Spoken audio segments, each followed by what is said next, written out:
Euzu billahi mineşşeytanirracim. Bismillahirrahmanirrahim. Elhamdülillahi rabbil alamin. Efdalus salati ve etemmut teslim ala seyyidina Muhammedin ve ala alihi ve ashabihi ve etba'ihi ecmaîn. Amma ba'd. Bismillahirrahmanirrahim. Kıymetli dostlar, bugün Mevla müsaade ederse tevbe konusunu, nasuh bir tövbenin nasıl yapılacağını, hatalardan dönmenin, Rabbimize pişmanlığımızı arzın nasıl olacağını konuşmaya çalışacağız. Rabbim cümlemizi hatalarının farkında olan, hatalarından Rabbine istiğfarda, tevbede, ilticada bulunan kullarından eylesin. Cümlemizi tevbeleri mağfur olmuş kulları zümresine ilhak eylesin. Tevbe Arapça bir kelime ve Arapçada tevbe kelimesi geri dönmek, rücu etmek, dönüş yapmak, vazgeçmek gibi anlamlarda kullanılıyor. Bir dini terminoloji olarak baktığımız zaman tevbe kelimesi Allah'ın emir ve yasaklarının ihlali durumunda, Allah'ın isteklerinin yapılmaması, yasakladığı şeylerin yapılması durumunda kulun pişmanlığını, nedametini Rabbine bildirmesi ve o yaptığı yanlışlardan vazgeçmesi olarak ifade edilir. Kur'an-ı Kerim'de genelde geri dönüş, tekrar eskiye dönme anlamlarında kullanılır. Herhalde en güzel kullanımı da budur. Çünkü yanlış bir yola çıktıysanız, gidişiniz artık yanlışsa, yanlış bir sapaktan girdiyseniz pişman olmanız, çok da büyük yanlışlıklar yaptık demeniz yeterli olmaz. Geri dönmeniz gerekir artık. Yolunuzu değiştirmeniz, asıl gitmek istediğiniz yola doğru tekrar geri dönmeniz gerekir. Doğru yola geçiş için. Sadece pişmanlığınız yetmeyecektir. O yüzden en güzel anlamıyla tevbe geri dönüş, tekrar iyi ameller yapmaya, kötü amellerden vazgeçmeye ve bir de Allah'ın mağfiretine, rahmetine dönüş anlamında kullanılıyor. Tevbe kelimesi Kur'an-ı Kerim'de bazen de Allah'a izafe edilerek kullanılır. Yani Allah'ın tevbe ettiği ifade edilen ayetler vardır. Bu ayetlerde Allah'ın da elbette tevbeleri kabul etmesi anlamında kullanılmış. Oradaki geri dönüşün ise Allah'ın ihsan ve mağfiretinin, lütuf ve kereminin tekrar bağışladığı kullara döndürülmesi, Allah'ın tekrar o insanlara ihsan nazarıyla geri dönmesi anlamında kullanılmıştır. Aziz dostlar, şimdi konuya geçerken bugün dedik ki nasıl tevbe yapacağız? Tevbenin kademeleri nedir? Nasıl samimi olur? Bunları konuşacağız. Bir başlıklandırarak 6 başlık altında bunları görmeye çalışacağız. Fakat giriş yapmadan önce hatırlatmamız, hatırımızda tutmamız, sürekli farkında olmamız gereken bir iki hakikat var. Bunları konuşup sonra o 6 maddeye geçeceğiz inşallah. Hatırımızdan hiç ama hiç çıkarmamamız gereken en büyük hakikatlerden birisi, biz Allah Azze ve Celle'nin iradesiyle, Allah Azze ve Celle'nin böyle dilemesi sebebiyle günaha meyyal olarak yaratıldık. Yani bize Allah Azze ve Celle format olarak bir nefis yerleştirdi. Allah'ın emirlerine karşı dilenen, Allah'ın yasakladığı şeylere hücum eden, atlayan, sürekli yasakların peşinde koşan, sürekli emirlerine karşı bir isyankar tavır sergileyecek bir nefis var etti. Cinlerden ve insanlardan şeytanlaşmış olanların da o nefse yardımcı olmasını murad etti.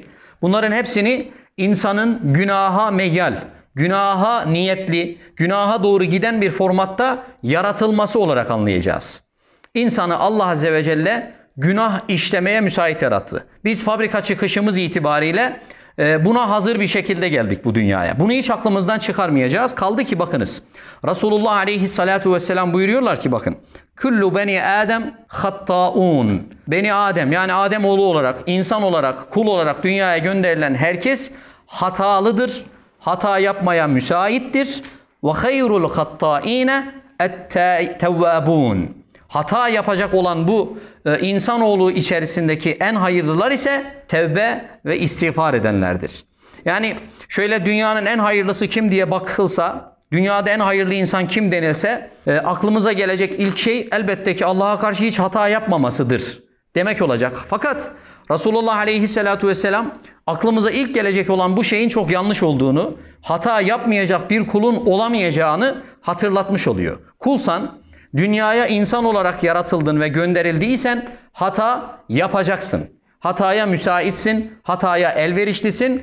O zaman hata yapmamak diye bir hedefimiz, hata yapmamak diye bir gayemiz, insanların hatasız olması diye bir beklentimiz olmayacak. Bu bizi psikolojik olarak ben nasıl bir insanım, şunu da yaptım, bunu da yaptım diye ümitsizliğe sevk etmeyecek bir yandan. Bir yandan da toplum içerisinde bize karşı hataları olan insanların, insan sonuçta hata yapabilir. Annem ama böyle davranmış olabilir. Babam ama bu hataya düşmüş olabilir. Falanca insan ama bu hatayı yapmış olabilir. İnsan sonuçta. Önemli olan o insanın kazanılıp önemli olan o insanın döndürülmesidir diye bakmamızı sağlayacak. Bir diğer hadisi şerifte Resulullah Aleyhisselatü Vesselam buyuruyorlar ki siz şayet bir toplum olarak günah işlemeyen, bu sebeple de günah işlemediği için Rabbinden istiğfar dilemeyen bir topluluk olsaydınız Allah Azze ve Celle sizi yeryüzünden siler, yerinize hata eden, hatasının farkına varıp tövbe eden, Allah'ın kendilerini bağışladığı bir topluluk var ederdi. Yani bir ümmet olarak biz hayırlı ümmet olacağız diyorsak, bizim yapmamız gereken hata yapmamaya odaklı bir hayat sürmek değil, hatasının farkına varan, hatasından dönebilen, elbette ki hataları minimize edeceğiz. Yapabildiğimiz kadar Allah'ın emirlerini, uzak kalabildiğimiz kadar yasaklarını sürekli gözümüzün önünde bulunduracağız. Bunun için mücadele edeceğiz. Fakat hatasız bir kul algısı bizim zihinlerimizde olmayacak. Hazreti Adem'den başlayacağız. Hazreti Nuh'u düşüneceğiz. Hazreti Musa'yı düşüneceğiz. Hazreti Yunus'u düşüneceğiz. Aleyhissalatu vesselam Efendimiz'i gözümüzün önüne getireceğiz. Diyeceğiz ki peygamberler bile bir gün pişmanlıkları sebebiyle Rablerine tevbe ve istiğfarda bulunma ihtiyacı hissettiyseler biz o zaman gecemizi gündüzümüzü yaptığımız hataların telafisi için Rabbimizden istiğfar dileyecek bir formata sokacağız. O şekilde yaşamaya alışacağız diye düşüneceğiz. Hatta bakınız Yusuf Aleyhisselam'ın bütün haklılığı ispatlanmış olmasına rağmen biz yanlış yapmışız. Biz kendi heva ve heveslerimizin peşinde giderek seni zindana atmışız. Bu kadar ızdırap vermişiz. Aslında sen zaten baştan beri suçsuzdun deyip zindandan çıkarılırken bakınız. وَمَا اُبَرِّئُ نَفْسِي Ben nefsimi temize çıkarmıyorum. Evet, bu hataya düşmedim. Rabbimden korktuğum için böyle bir hataya asla tevessül etmedim. Ama nefsimi de temize çıkarmıyorum. Ben zaten yapmazdım ki böyle bir şey. Siz benden böyle bir şey nasıl beklersiniz demiyorum bakınız. وَمَا اُبَرِّئُ نَفْسِي اِنَّ النَّفْسَ لَاَمَّارَةٌ بِالسُّوءِ Neden? Çünkü nefis her zaman kötü işler yapmanın peşinde gider. Kötü işler yapmaya müsaittir. Bir peygamber olarak Allahsızlar, ahlaksızlar bir peygamberden, benim gibi bir insandan böyle şeyi nasıl beklerdiniz demiyor. Her şeye rağmen bakınız orada insanlara hata yapabilecek olduklarının, hata yapmanın insani bir vasıf olduğunun hatırlatmasını yapıyor. Biz buradan şunu anlıyoruz ki kıymetli kardeşlerim. Allah Azze ve Celle bizlere kadın erkek ilişkilerine dikkat etmemiz gerektiğini söylüyorsa, yok ya ben çok kötü niyetli bir insan değilim, benden zarar gelmez diyemeyeceğiz. Çünkü biz nefsimizi temiz görme şansına sahip değiliz. Yusuf Aleyhisselam'ın görmediği yerde bizim görme şansımız hiç yok. Öyle söyleniyor. Benim aklımdan kötü şeyler geçmiyor diyor.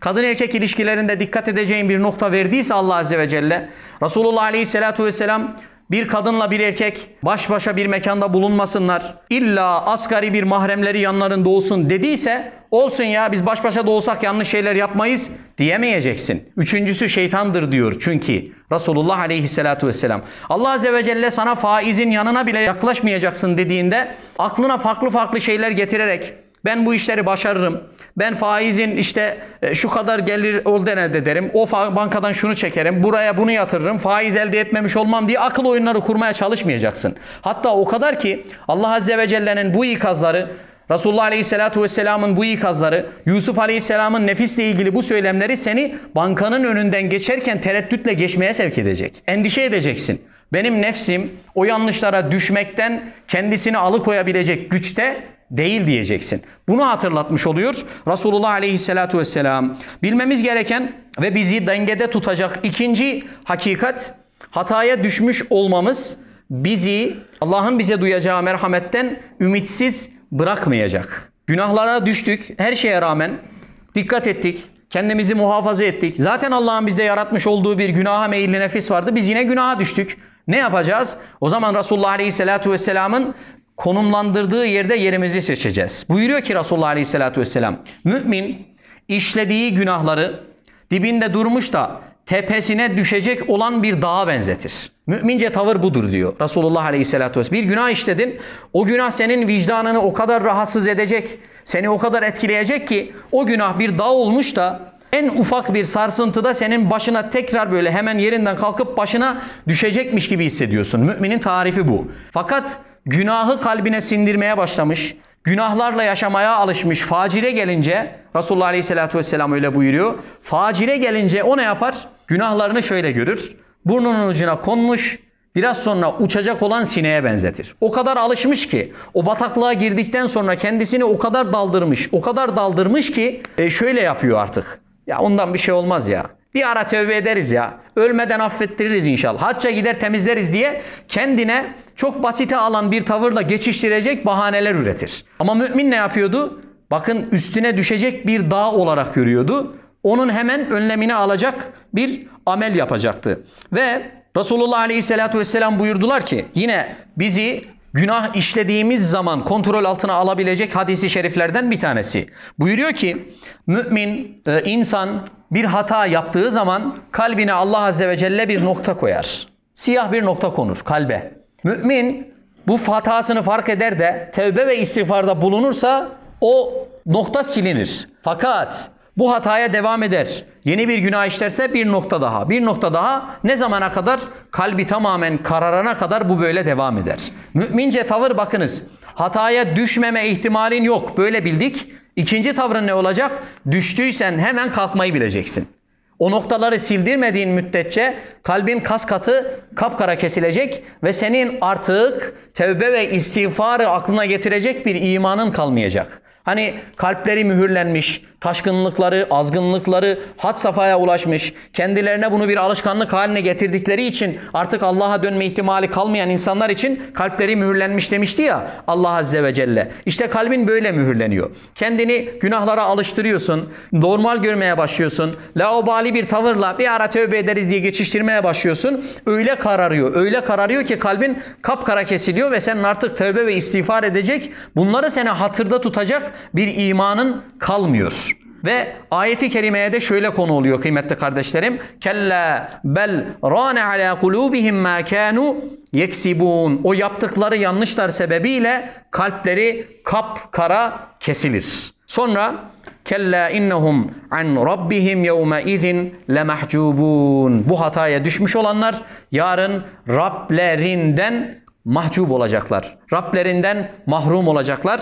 Rableriyle bir ilişkileri kalmayacak kıyamet gününde. Şimdi kıymetli kardeşlerim, nefsin günaha meyyal yaratılması, bir takım günahları işledikten sonra dönebiliyor olmasını bir temsille, bir örnekle anlamaya çalışacak olursak bir parkur düşünün. Falanca zatın bir tanesi bir parkur düzenliyor. Diyor ki bu parkurda birilerini yarıştıracağım. Birilerini o parkuru geçmeleri için sınava tabi tutacağım. Engeller var. Aşmaları gereken engeller önlerine konulmuş bariyerler, barikatlar neyse onları aşanların tamamına karşıya geçtiği müddetçe mükafatlar vereceğim. Burada sayı sınırlaması da yok. Karşıya geçen kim olursa olsun, kaç kişi geçerse geçsin, zaman sınırlaması da yok. Ne zaman geçerse geçsin bir ödül vereceğim diyor. Sonra bu yarışmaya katılacak kişilerde aranan şartlar şeyinde bir liste yayınlıyor. Ama öyle kişilerin yarışmaya katılmasına hak veriyor ki elini kolunu sallayarak hiç önüne eğilmeden, kalkmadan, zıplamadan o engelleri herkes aşıp geçiyor. Şimdi bakınız ne bu yarışmayı düzenleyen açısından, ne bu yarışmaya katılanlar açısından, ne de yarışmanın yarışma olması açısından hiçbir anlamı kalmadı. Sokakta yürüyen herkese biz bu mükafatı vereceğiz deseydin zaten olacaktı. Herkes rahat rahat gidiyor. Bunun doğrusu ne olacak? Bir kere kategorizasyon yapacak. Herkes aynı kulvarda yarışmayacak değil mi? Herkesin farklı kulvarlarda yarıştığı kategorizeler çıkaracak. Şu burada yarışacak, bu burada yarışacak, bu burada yarışacak diye. Sonra herkesin o yarışma içerisinde biraz düşüp kalkacağı, çamura batacağı, suya düşeceği bir engeller olacak ve sen o engelleri aşmasına, o engellere takılıp takılmamasına, o engelleri nasıl aştığına bakarak herkese farklı mükafatlar vereceksin. Ancak böyle olursa, işte bakınız dünyaya gönderilirken Allah Azze ve Celle bizi karşılığında çok büyük mükafatları vereceği bir cennetle müjdeliyor. Başaramayanları da cezalandıracağını söylüyor. Fakat bizi dünyaya gönderirken bize bir de nefis yerleştiriyor. Hata yapma fırsatı verecek, hata yapma formatı yerleştirecek bir alan tanıyor. Bizi dünyaya öyle gönderiyor. Önümüze engeller çıkacak, bariyerler çıkacak, bataklığa düşeceğiz, suya düşeceğiz. Allah Azze ve Celle biz oradan nasıl çıkıyoruz? Umudumuzu kaybediyor muyuz? Geriye çıkmak için kime iltica ediyoruz? Kimin yardımını diliyoruz? Bunların hepsini gözden geçirecek ve sonunda bizi ödüllendirecek. Ve her birerimize yarıştığımız kategoriye göre mükafat ve ceza verecek. Peygamberlerin cezaları, peygamberlerin mükafatları peygamberler katında nasıl değerlendiriliyor ona bakacak. O yüzden bakınız Kur'an-ı Kerim'de biraz sonra da birkaç tanesini zikredip geçeceğiz ama peygamberlerin tevbeleri vardır. Bu peygamberlerin yaptıkları şeyler aslında insanların tövbelerini gerektirecek kadar ağır şeyler değil. Fakat konumları gereği, Allah Azze ve Celle'ye yakınlıkları gereği o insanlar sanki dünyanın en büyük suçlarını işlemiş, dünyanın en büyük yanlışlarını yapmış, geçmiş hayatlarında ve gelecekte ahlaklı bir hayat sürdürmeyeceklermiş gibi Rablerine Rabbena inna zalemna enfusena diye yalvarıyorlar. Ya Rabbi biz kendi nefsimize zulmettik. Sen bizi bağışlamayacak olursan biz artık kaybedenlerden oluruz, hüsrana gireriz diye çok büyük bir ilticada bulunuyorlar.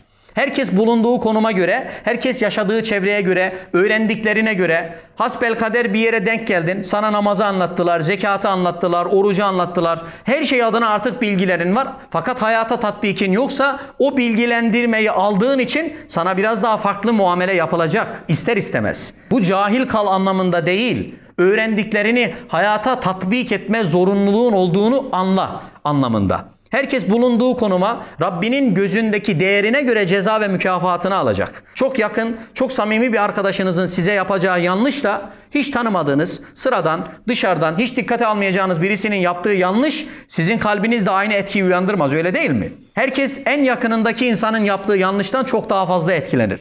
Daha fazla üzülür. Daha fazla sıkıntıya girer. Affetmesi biraz daha uzun sürer. Ama dışarıdan hiç alakası olmayan birisinin yaptığı yanlışta gelse özür dilese tamam kardeşim affettim geç git der. Çünkü zaten umrunda değildi. İşte Allah Azze ve Celle'nin gözüne girdiysen artık, Allah'ın gönlüne girdiysen, sana artık merhamet gözüyle, sevgiyle, değil mi? Rahmet nazarıyla bakmaya başlamışsa Allah'ın gözünden düşürecek en ufak bir yanlışın bile Rabbimizi çok üzecektir. O yüzden çok fazlaca istiğfarda ve tövbede bulunman gerekecektir. Şimdi bu girişten sonra geliyoruz başlıklarımıza. Tövbe için neler gerekli? Yani bir tövbe nasıl kabul olur? Bir tövbede neler bulunması gerekir? Bunları görmeye çalışacağız. Birincisi istikbar ve istigna olmayacak. Kişide istikbar ve istigna olmayacak. Ne demek istikbar? Kendini bir şey zannetme. Kendini büyük görme. İkincisi istigna olmayacak. Kişinin kendisini yeterli görmesi diye bir durumu olmayacak. Rabbimizin huzurundayız. İbadetlerimiz Allah için, taatimiz Allah için, istiğfarımız Allah için, tevbemiz Allah için. O zaman şöyle bir yeterlilik algısı bizde oluşmayacak. Ya zaten namazımızı da kılıyoruz, orucumuzu da tutuyoruz. Bizden başka kim affedecek Allah Azze ve Celle? Haşa. Böyle bir düşünceye hiçbir zaman girmeyeceğiz. En büyük örneği bakın. Resulullah Aleyhisselatü Vesselam ne buyuruyor? Vallahi le estağfirullaha fil yevmi ekthera min 70 merrah. Ben Allah'a yemin olsun ki ben gün içerisinde Allah'a 70'ten daha fazla istiğfar ediyorum. Gelmiş ve geçmiş bütün günahları bağışlanmış bir peygamberden bahsediyoruz. Senin bütün günahların bağışlandı deniyor ama Resulullah Aleyhisselatü Vesselam ben mi tövbe edeceğim ya? Bu saatten sonra daha ne tövbesi? Benden daha mağfiret olmuş bir kul var mı demiyor. Diyor ki günde en az 70 veya daha fazlası, bazı rivayetlerde 100 olarak geçiyor. Allah'a istiğfarda bulunuyorum diyor. Mesela bir peygamber sünneti olarak yapıyoruz değil mi biz? Namazlarımızı kılıyoruz. Namazı bitirir bitirmez ne diyoruz? Estağfirullah, estağfirullah, estağfirullah el-azim, el-kerim, el-rahim, ellezî la ilahe illahu, el-hayyul kayyum diyoruz. Neyin istiğfarı bu? Ya Rab, senin önünde secde ettim, senin önünde rükûya gittim, senin önünde kıyamda durdum. Fakat senin şanına, azametine, kudretine, rahmetine ve merhametine yetişecek bir namaz teslim etmiş olma ihtimalim yok. Bu emaneti benden eksiğiyle, kusuruyla, noksanıyla kabul et demektir. İstikbara girmemektir. Her zaman şu bilinçli olmak.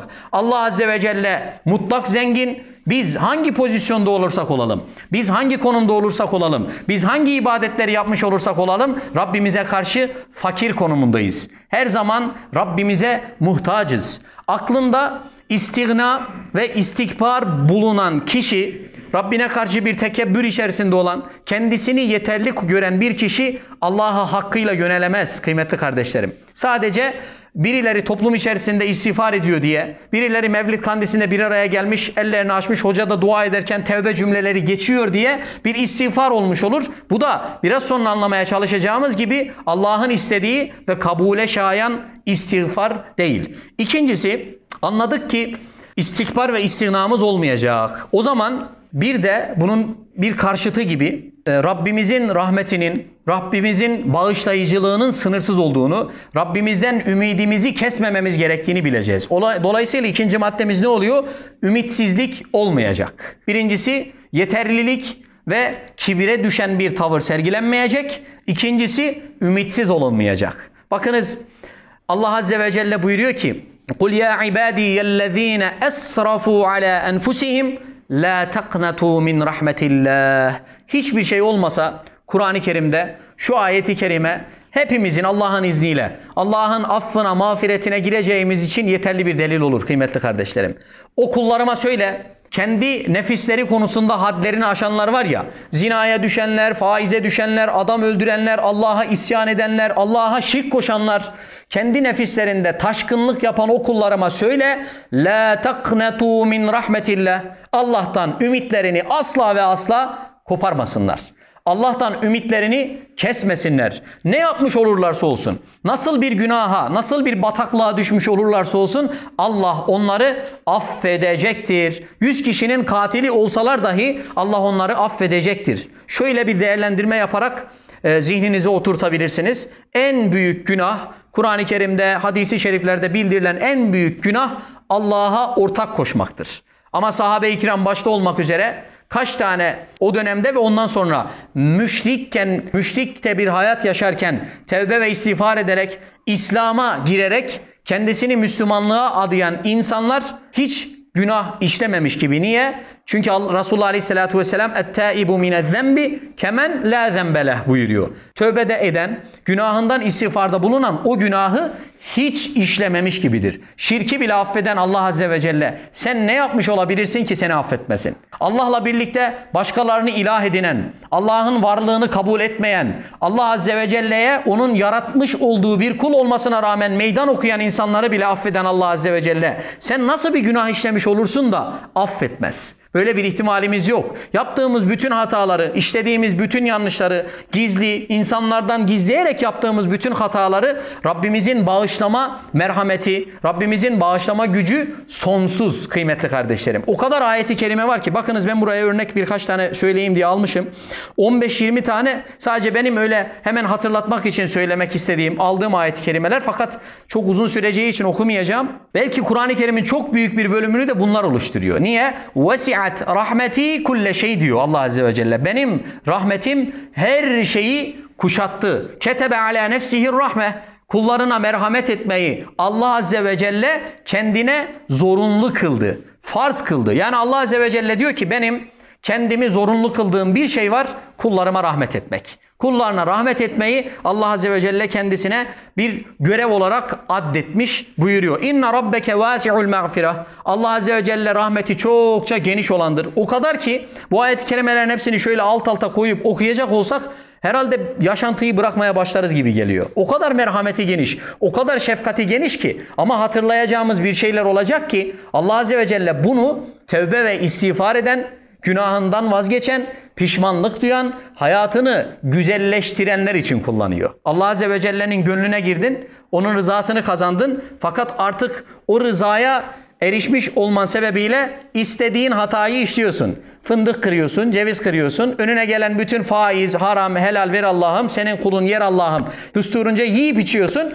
Ondan sonra da Allah beni affeder ya diye hiç samimiyet olmadan, hiç Rabbine karşı bir endişe taşımadan, Rabbinin sevgi ve merhametinden yoksun kalacağın düşüncesi olmadan bağışlayacağı zannında bulunuyorsun. Bu da farklı bir yanlışımız olur. İnşallah herkes fırsat buldukça Rabbimizin bu merhametini ve rahmetini ifade eden ayeti kerimeleri okuma fırsatı bulur. Ben burada sadece bir iki tane hadislerde geçen hatırlatmayı yapacağım. Rabbimizin bizim tevbemizden, bizim istiğfarımızdan ne kadar memnun olduğunu ifade eden. Bakınız Resulullah buyuruyor ki Allahu efrahu bi tevbeti abdihi min ahadikum sakata ala ba'irihi ve kad adallahu fi ardin fulat. Issız bir çölde devesini kaybeden birisinin devesini bulmasındaki sevincinden daha fazla sevinir Allah Azze ve Celle kullarının tevbe ve istiğfar etmesine. Bir çöl düşünün. Issız, karanlık, bütün yabani hayvanların olabileceği bir yerdesiniz. Devenizin üstünde yiyeceğiniz var, içeceğiniz var. Hatta ve hatta develer yolu bilip götürdüğü için yolunuz da o, pusulanız da o, devenizi kaybediyorsunuz. O durumdaki insan ne yapar? Ölümü bekler kıymetli kardeşlerim. Artık bu iş bitti, deve de gitti, öleceğiz diye. Yani orada bir gölgelik bulabilirse ki gölgelik de nereden bulacak çölde? Gölgelik bulursa oturacak, artık ölümü bekleyecek. Öyle durumdaki birisinin bir anda devesine rast gelmesinde nasıl sevinirse Allah Azze ve Celle çok daha fazlasını sevinir buyuruyor Resulullah Aleyhisselatü Vesselam. Bir yaratan düşünün, bir yöneten düşünün. Her şeyin elinde olduğu bir malik Allah Azze ve Celle bizim kainatta o kadar mahluk varken, kainatın sadece bir zerresini bile oluşturmuyorken nefsimiz Allah Azze ve Celle bizim tevbemizden bahtiyar oluyor. Memnun oluyor, seviniyor. Bakınız o kadar büyük bir kainat, o kadar büyük bir mahlukat var. Allah Azze ve Celle bizimle ilgileniyor. Gündemini biz oluşturuyoruz yani Allah Azze ve Celle'nin. Biz tevbe edince Allah Azze ve Celle seviniyor. Bize bu kadar değer veriyor. Ama biz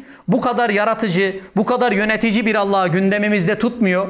Tevbe ve istiğfara yönelmiyorsak öbür tarafa giderken götüreceğimiz heybemizde yarın bize cehennemde yardımcı olacak, ateş yakmamıza yardımcı olarak azığımız biraz fazlaca yükleniyor demektir. Yanlış yapabiliriz bakınız. En baştan beri anlatmaya çalışıyoruz. Yanlış yapmak yani bir insan vasfı, insan olarak yapacağız bu yanlışları. Fakat Allah'ın mağfiretinin, bağışlayıcının, sevgisinden mahrum olmanın ne demek olduğunun farkında olan bir mümin hiç ama hiç ertelemeksizin. Çünkü ne zaman öleceğimiz, son nefesimizi ne zaman vereceğimiz Allah'tan başkasının bilgisi ve ilmi dahilinde değil. Resulullah Aleyhisselatü Vesselam yine buyuruyorlar ki bakınız. Nefsim elinde olan Allah'a yemin ederim ki. Bakınız Resulullah Aleyhisselatü Vesselam demek ki inanılması güç bir şey söyleyecek değil mi?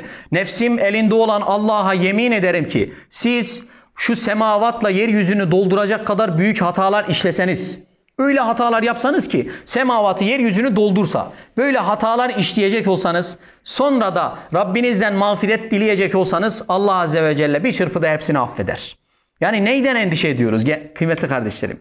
Bazen öyle oluyor. Ya Allah beni affetmez ki hocam diyor. Ben o kadar büyük bir bataklığa battım ki Allah beni nasıl affetsin diyor. Allah'ın affını küçümsenecek, Allah'ın zor gelecek, Allah beni nasıl affetsin denilecek bir Rabbimiz yok bizim. Bakınız yeryüzünü ve gökleri dolduracak kadar hata yapsanız ama Rabbinizden mağfiret dileseniz Allah bir çırpıda hepsini affedecektir buyuruyor. Rabbim cümlemizi o kulların zümresine ilhak eylesin. Üçüncüsü bir tevbenin tevbe olması için geçmiş günahlara pişmanlık olacak.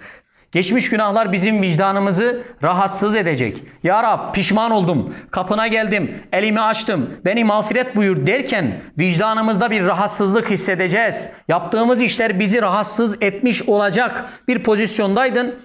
Yetkin vardı, yapabiliyordun, rüşvet yedin, haksızlık yaptın, faiz yedin. Fakat seni Allah öyle bir pozisyona getirdi ki bunlara gücün yetmiyor, yiyemiyorsun, pişman oldum diyorsun. Çünkü artık erişemiyorsun, yetişemiyorsun, yapamıyorsun. Yapamadığın için pişmanlığını dile getirmek kolay oluyor. Fakat Allah'ın seni yeni istihdam ettiği yerlerde kul hakkına, kamu hakkına hiç riayet etmiyorsun. Niye? Elindekini yiyebildiğin için.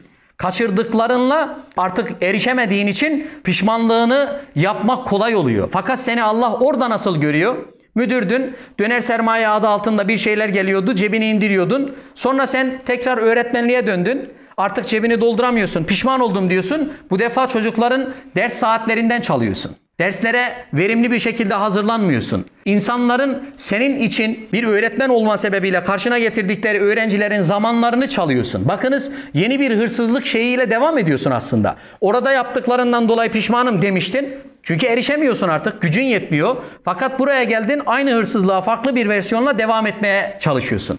Bir şekilde günahını ve ısrarını devam ettiriyorsun. O yüzden geçmiş günahlara pişmanlığımız vicdanımızı o kadar rahatsız edecek ki yeni geldiğimiz, yeni yaşamaya başladığımız hayatta onun bir benzeri olan sadece isminin, konumunun, vasfının değiştiği günahlarda bizim gönlümüzü yine rahatsız edecek. Biraz önce örnek vermeye çalıştığımız gibi Peygamber-i İzam gibi bakınız Yunus Aleyhisselam bir hata yaptı. Bunlardan artık adam olmaz dedi. Sınırlar çok zorlandı çünkü. Terk edip gitti. Allah Azze ve Celle onu ikaz etti ve sonra "Kâle Rabbi inni zalemtu nefsi" diye hemen pişmanlığını dile getirdi. Fakat bu pişmanlığı sadece o kadar değil. Gece gündüz ağladı. Rabbine karşı böyle bir yanlış yapması sebebiyle vicdanında büyük bir rahatsızlık hissetti. Sen yanlış yaptığını düşünüyorsun ama senin gözünden bir damla yaş getirmiyor bu. Geceleri senin Rabbine niyazda bulunmak için ayağa dikmiyor. Namazlardan sonra "Ya Rab, ben bu hataya nasıl düştüm" diye tekrar ellerini semaya kaldırmana sebep olmuyorsa geçmiş günahlardan pişmanlığın yok demektir. Fırsat bulamıyorsun sadece. Pişman olmak için senin elinde bir sebep var, yapamıyorsun. Yapabilecek olsan o pişmanlığın artık kalmayacak. O zaman pişmanlığımızı şöyle vicdanımızda bizi rahatsız eden, yapacağımız hayırlarda bile "Ya Rab, çok büyük yanlışlar yaptım fakat bunun pişmanlığını yaşıyorum. Şu hayrı onun yerini kapatması için, şu güzelliği onu değiştirmesi için." Çünkü Resulullah Aleyhisselatü Vesselam buyurdu ki müminlerin vasıflarını sayarken bir hata işledikleri zaman o hatanın yerini doldursun diye yeni güzel işler yaparlar. Hata yaptın, mağfiret diledin, tevbe ve istiğfarda bulundun, onun yerini dolduracak güzel işler yapıyor musun? Pişmanlığın öyle ispatlanmış olacak. Ağızdan, dilden işte pişmanız diye ifade ettiğin laubali cümlelerle değil. Dördüncüsü kıymetli kardeşlerim, pişman oldun ve Rabbine niyazda bulundu isen yerine getiremediğin farzları kaza edeceksin. Namazsızlıktan pişman oldun, namazları kılmadığın için Rabbine istiğfarda bulunduysan namazlarını kaza ederek bunu ispatlayacaksın. Tutmadığın oruçları, vermediğin zekatları, geri kaldığın o infakları, aslında sahada mücahede etmen gerekirken yapmadığın o mücahedeleri ispatlayarak bu farzları tekrar yeniden yerine getirerek kendini ispatlayacaksın. Allah Azze ve Celle'ye dönüp "Ya Rabbi, İşte namaz kılmıyordum, pişman oldum, bundan sonra kılacağım" dedin. Farzlar, geçmişte kalanlar nereye gitti? Bunların yerini bir tamamlayacaksın. Böyle kendini Rabbine pişmanlığınla yeni gelen hayatında Allah'ın istediği bir formatta hayat yaşayabiliyorluğuna inandıracaksın. Beşincisi, komşuna zulmettin, komşuna haksızlık yaptın, komşuna adaletsizlik yaptın, sonra pişman oldun. Rabbinin huzuruna geldin, komşunun gönlünü alacaksın. Kardeşinle miras davasından dolayı birbirinize girdiniz. Söylenmeyecek her şeyi söyledin. Kardeşinin malını da gasp ettin. Sonra pişman oldun. Sadece Rabbine bir istiğfarda bulundun. O malları yemeye devam ediyorsun. Hayır. Kardeşine gideceksin, teslim edeceksin ve dahi kardeşinin gönlünü almak için gerekirse biraz da fazladan vereceksin. Yeter ki kulu razı et. Pişman olduğun, yarın Rabbinin huzuruna gittiğinde senin sevaplarından alınıp karşı tarafa verilmesini gerektirecek bir durum oluşturan kul hakkıyla Rabbinin karşısına çıkma. Kul eğer çok yalvarırsın, Rabbin seni bağışlar. Fakat ahirete geldiğinde o kişinin haklarını teslim etmediysen Allah Azze ve Celle şuradan biraz sevaplarından alın, şunun sevaplarına dahil edin. Sevabın kalmadı, şunun günahlarından alın, şunun günahlarına verin diye bizim bak önce sevaplarımız gidecek. Sonra yetişmedi, karşı taraftakinin günahları bize gelecek. Böyle bir tehlike var. O yüzden tevbe ve istiğfar ettiysen hakkına girdiğin kulların haklarını teslim edeceksin. Gönüllerini alacaksın. Onlar hakkında bir iftirada, bir yaygarada bulunduysan bu iftiranın doğurduğu sonuçları ortadan kaldıracaksın. Onurunu zedelediysen onurunu tekrar kazanması için, insanlık onurunu ayakta tutması için ne gerekiyorsa onu yapacaksın. Nerede nasıl bir hata işlediysen, nasıl bir rezillik yaptıysan onun mağfiretini Rabbine diledikten sonra o kulun eski mertebesine ulaşması için gereken mücadeleyi vereceksin. Altıncısı kıymetli kardeşlerim, bir daha günah işlememeye azmedeceksin.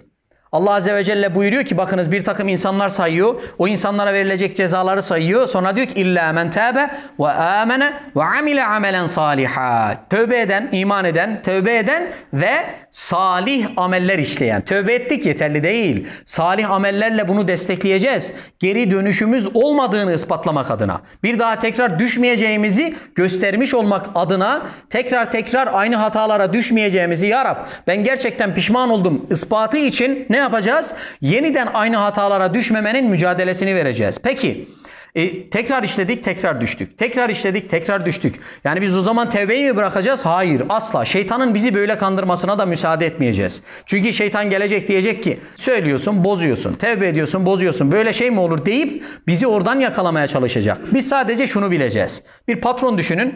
Falanca işçisine bir görev veriyor. Diyor ki bak bu iş çok zor. Çok yanlışlar yapabilirsin. Eksiklerin olabilir. Bu iş öyle herkesin yapabileceği bir iş değil ha. Kendi dikkat et ama hatalar da olur arada. Paylaş. Anlat. Durumu nasıl düzeltebiliriz? Bununla ilgili bilgi ver, malumat ver yeter diyor. İşçi gidiyor, hallediyor, güzel çalışıyor, hatalar yapıyor. Geliyor patronuna bunun nasıl telafi edileceğini sunuyor. Özrünü bir anlamda beyan ediyor. İşine böyle devam ediyor. Bu patron bu işçiye bırakın şey yapmayı, cezalandırmayı, ödül bile verir değil mi? Defalarca tekrar etse bile hatası. Telafi yollarını arıyor, çözüm işlerine bakıyor, en azından özrünü beyan ediyor. Fakat adam şöyle yapsa, madem hatada yapılıyormuş, özür dileyince de bir şey yapmıyor dersin. Bir defa, iki defa, üçüncüsünde gel bakalım. Hani telafi yolları? Hani özrün? Hani bu işi düzeltmeye yönelik yaptığın mücadele? Hiçbir şey yapmıyorsun. Sen hata yaptın, patron görmezden gelsin. Hata yaptın, patron görmezden gelsin. Bunu nasıl anlayacağız? Bakınız, patronun gözünde bu adamın yaptığı bu hatalardan dönmesine laubalilik olmuş artık. Adam artık kale almıyor. Allah Azze ve Celle'nin gözünde kale almayan, laubali bir kul olmadıkça kapısını ne kadar aşındırırsak aşındıralım, Allah'ın rahmeti çok geniş. Yeter ki bunu bir laubalilik olarak yapmayalım. Ne de olmasa bağışlanır, ne de olmasa görmezden gelir. Ben bir tövbe edeyim de yarın daha büyük şeyler yapacağım, şimdi şey yapmasın. İki günah birbirini biriktirip de daha çok büyük felaketlere sebep olmasın diye hesaplar yapmadığın müddetçe hataya düşeceksin. Hatadan dönmeye gideceksin. Bakınız Resulullah Aleyhisselatü Vesselam'ın işte Allah'ın mağfiretiyle ilgili anlattıklarıyla bizim laubalilik olarak göreceğimiz, kendimizi ölçüp tarttığımızda anlayabileceğimiz bunu bir tarafa koyup ikisinin arasında dengeli, havf ve reca dediğimiz, Allah Azze ve Celle'nin her an bizi kabz edeceği, ölüm meleğini gönderip bizim canımızı alacağı bilinciyle ertelemeden bir yandan da Rabbimizin umudunu, Rabbimizin merhametini, Rabbimizin şefkatini hiç ve hiç kaybetme ihtimalimiz yokmuş gibi ondan hep ümit var olarak kapısını aşındırmaya devam edeceğiz. Tabiinden bir alime adamın birisi geliyor diyor ki ya ben sürekli tevbe ediyorum, bozuyorum. Tevbe ediyorum, bozuyorum. Yani ben ne olacağım? Yani bana bir çıkış yolu göster diyor. O da diyor ki ben sana 4 tane yol söyleyeyim. Bu 4 yolu dene. Başarırsan yaparsın. Başaramazsan artık yapacak bir şey yok. Birincisi diyor ilk yapmayı deneyeceğin yol, eğer bir günah işlemeye azmedersen, tövbe ettin, istiğfar ettin, artık Rabbinin farkındasın. Rabbinin seni yönettiğini, gördüğünü, gözettiğini biliyorsun. Bir tövbe istiğfar ettin. Sonra tekrar bir günaha meylettiğin zaman Allah'ın seni hiç ama hiç görmeyeceği bir yerde günahını işle diyor. Adam diyor ki ya böyle bir şey olur mu? Allah'ın beni görmediği yer mi var? Bu zor diyor. Bunu geç. Bu olmaz. İkincisini söyle diyor. İkincisi, şimdi kime karşı hata yapıyorsun? Allah Azze ve Celle'ye karşı. Kimin emrini ihlal ediyorsun? Allah Azze ve Celle'nin emrini. Kimin emrini ihlal ediyorsan diyor, onun rızıklarıyla rızıklanma. Hem ona karşı nankörlük yapıyorsun, hem ona karşı bir cüretkarlık yapıyorsun, hem ona karşı bir küfranı nimet yapıyorsun, hem de onun nimetleriyle besleniyorsun. Bunu yapma. Allah'ın rızıklarıyla rızıklanma. Diyor ki Allah'ın rızkının olmadığı bir şey yok ki. O zaman bu da olmaz diyor. Üçüncüsünü söyle. Üçüncüsü diyor Allah'ın sana tahsis ettiği, senin için yarattığı bir mekanın dışında yap bunu diyor. Ya adam diyor ki böyle bir şey olur mu? Allah, dünyayı Allah yarattı. Nereye gidersem Allah onun. Şimdi bir ev düşün. Adam sana gir bu evin içerisinde istediğin gibi yaşa diyor. Sadece ortalığı kırma, dökme, boyasına zarar verme. Kendi kafana göre sökme, takma yapma diyor adam. Seni eve yerleştiriyor. O evde beleş kalıyorsun. Ama bir bakıyor adam geliyor, duvarları çizmişsin, muslukları sökmüşsün, halıları çalmış götürmüşsün. Yani bu adam sana nasıl tepki versin? Ya iyi neyse canı sağ olsun demez değil mi? En azından baştan tembihlemişti. Şimdi sen bir adamın evinde o adama zarar verecek şekilde iş yapıyorsun. Diyor ki eğer böyle bir şey yapacaksan onun mekanını terk et. Mekanını da terk edemiyorsun, tamam. O zaman tek bir yolun kaldı. Sen eğer böyle bir şey yapar, yanlış yapacak olursan şunu düşün.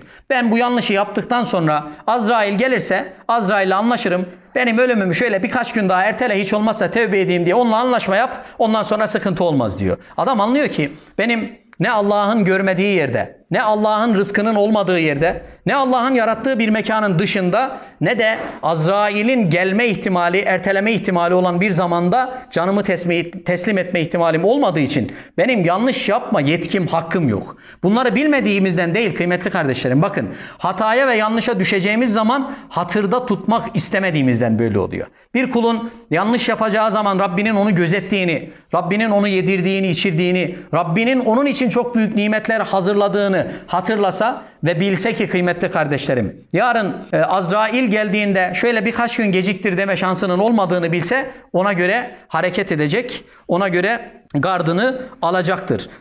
Tüm bunlar, şu 6 madde olarak saydığımız şeyler tevbenin hakiki anlamda yerine gelmesi için gerekli şeyler. Peki bu şartları hangi zamana kadar yapabiliriz? Bu tevbe ve istiğfarı ne zamana kadar götürebiliriz? Resulullah Aleyhisselatü Vesselam'ın buyurdukları gibi İnna Allah Azze ve Celle le yakbalu tevbetel abdi ma lem yugargir. Can boğaza dayanana kadar Allah Azze ve Celle kulunun tevbesini kabul eder. Canınızın boğazınıza ne zaman dayanacağını biliyorsanız ona göre amel edebilirsiniz demek istiyor aslında. Tevbeyi geciktirebilirsin. Ne zamana kadar? Can nefesten çıkıncaya kadar. Bilmiyorsan o zaman biraz acele etmen lazım. Bir saniyen sonranı bile bilmiyorsan, bir saniye sonrasına bile hükmedemediğin bir dünyada yaşıyorsan Allah'ın senin canını almadan vereceksin. Ölüm döşeğine düştün, Azrail'i karşında gördün, Ya Rab beni affet dedin, olmaz. Zaten olmayacaktır da. Nasıl bir hayat benimsedin, nasıl bir hayat yaşadın?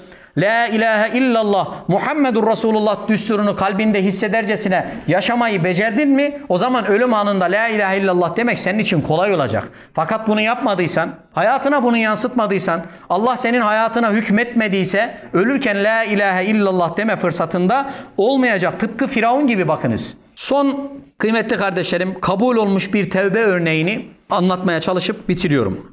Bir gazve oldu kıymetli kardeşlerim. Tebük seferi. Resulullah Aleyhisselatü Vesselam hazırlığını yaptı. Ordusunu donandırdı. Askerleri hazır. Sahabe-i kiram kendisini feda etmek üzere, şehit olmak üzere Resulullah'la birlikte yola çıktı. Hep beraber Tebük seferine gittiler. Arkada 3 kişi kaldı. Hiçbir gerekçeleri olmadığı halde belki can korkusuyla, belki mal korkusuyla, belki geri gelince tahrip olacaklarını düşünecekleri bir tarla, ev korkusuyla geri kaldılar. Ka'b bin Malik, Hilal bin Umeyye ve Murara bin Rabi'.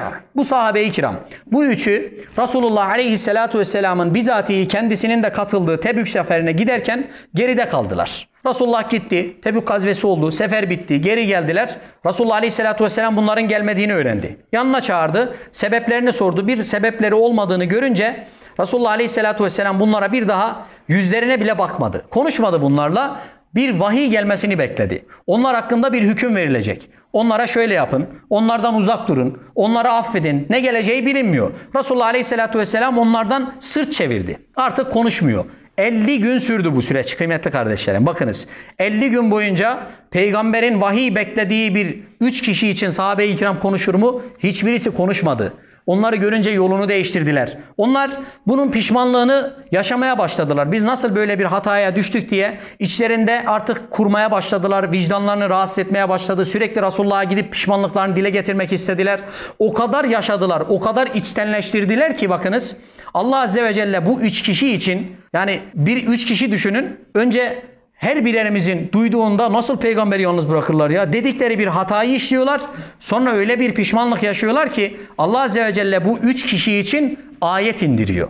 Tevbelerinin kabul edildiğine dair, onların bağışlandığına dair ayet iniyor. Yani öyle bir tevbe edeceksin. Öyle bir pişmanlık yaşayacaksın. Vicdanın o kadar rahatsız olacak ki senin bu pişmanlığın arşı titretecek. Allah Azze ve Celle'yi o kadar mesrur, memnun edecek ki senin hakkında başta Resulullah Aleyhisselatü Vesselam olmak üzere, sahabe-i kiram olmak üzere bütün insanların zihnindeki bu adam hata yapmıştı ama bağışlandı şeyini yerleştirsin. Ve ayet geliyor. Buyuruyor ki Allah Azze ve Celle وَعَلَى الثَّلَاسَةِ الَّذ۪ينَ خُلِّفُوا O geri kalan savaşa gitmekten imtina eden 3 kişi var ya, Allah Azze ve Celle onları da bağışladı. Hatta اِذَا ضَاقَتْ عَلَيْهِمُ الْاَرْضُ بِمَا رَحُبَتْ Yeryüzünü olanca genişliğine rağmen onlar için daralmaya başlamıştı. Yani o kadar kasvetli yaşadılar ki bu pişmanlığı, yeryüzü onları sıkmaya başladı. O kadar bunalım geçirmeye, psikolojik rahatsızlık duymaya başladılar ki Allah Azze ve Celle bunu böyle ifade ediyor. Sonrasında وَضَاقَتْ عَلَيْهِمْ أَنْفُسُهُمْ O kadar kendilerini pişman hissettiler ki vicdanları, göğüsleri onları sıkmaya başladı. Rahatsızlıkları bu kadar dışarıdan belli olacak şekle geldi. وَظَنُّوا أَلَّا مَلْجَأَ مِنَ اللّٰهِ إِلَّا إِلَيْهِ En önemlisi de burası. Ve şunu çok iyi bildiler ki bizim Allah'tan başka sığınacak yerimiz yok. Allah'ın yeryüzünde dinini anlatmak üzere temsilci olarak gönderdiği, risalet davasını yüklediği peygamberinin yaptığına karşın bu ne ya böyle dinse ben de bu dinden vazgeçtim demiyor. Sahabe-i kiramın tamamının ona arkasını dönmesi, yüz çevirmiş olması onun ben de bu Müslümanlardan değilim ulan artık demesine sevk etmiyor. Bakınız وَظَنُّوا أَلَّا مَلْجَأَ مِنَ اللّٰهِ اِلَّا اِلَيْهِ. Şunu da bildiler ki Resulullah aleyhissalatu vesselam bile değil. Bakınız eşimiz değil, dostumuz değil, sahabe değil. Sığınacak tek bir yerimiz varmış demek ki Allah Azze ve Celle. Sadece ondan istiğfar dilememiz gerekiyormuş. Bunu anladılar. ثُمَّ تَابَ عَلَيْهِمْ لِيَتُوبُوا. Eski hallerine dönsünler, Müslümanca hayat yaşamaya devam etsinler diye Allah Azze ve Celle onların tevbelerini kabul etti. اِنَّ اللّٰهَ هُوَ التَّوَّابُ الرَّحِيمُ. Şüphesiz ki Allah Azze ve Celle tevbeleri çokça kabul edendir. Kıymetli kardeşlerim, bizlere de bu 3 sahabe-i kiram gibi samimi pişmanlığıyla Rabbinin gönlünü dahi kazanmış kullar olarak tevbe etme zorunluluğu var. Tevbemizi yapacaksak böyle yapacağız. Kabul olmuş bir tevbe örneği olarak önümüzde Kur'an bize sunuyor. Kendilerini ispatlamış insanların bizlere öğrettiği bir tevbe bu. İnşallah cümlemizde bu tevbeyi misal alarak, kendimize bir örnek alarak tevbelerimizi buna göre yaparız. Sonuncu ayetle bitiriyorum. وَتُوبُوا اِلَى اللّٰهِ جَمِيعًا اَيُّهَا الْمُؤْمِنُونَ لَعَلَّكُمْ تُفْلِحُونَ. Ey iman edenler, Rabbinize hep birlikte tevbe ederek yönelin. Umulur ki o zaman kurtuluşa erersiniz. Farkına varmaya başladıysak inşallah birliktelik önemli olduğu için, hep birlikte istiğfar edeceğimiz için bu tevbe ve istiğfar adına öğrendiklerimizi ailemizle başta, ailemizle birlikte oturacağız. Hep birlikte tevbe ve istiğfar edeceğiz. Hep birlikte Rabbimize niyazda bulunacağız. Resulullah Aleyhisselatü Vesselam'ın bir vit edinerek söylediği, bakınız günde 100 defa, günde 70 defa istiğfar ediyorum dediğini bir toplum olarak, bir ümmet olarak hep birlikte sağlamaya çalışacağız. Her zaman Rabbimize muhtaç olduğumuzun, her zaman Rabbimize ve sadece Rabbimize yönelmemiz gerektiğinin bilinciyle tevbe edeceğiz. Rabbim cümlemizin tevbelerini kabul eylesin. Velhamdülillahi Rabbil Alemin. El Fatiha.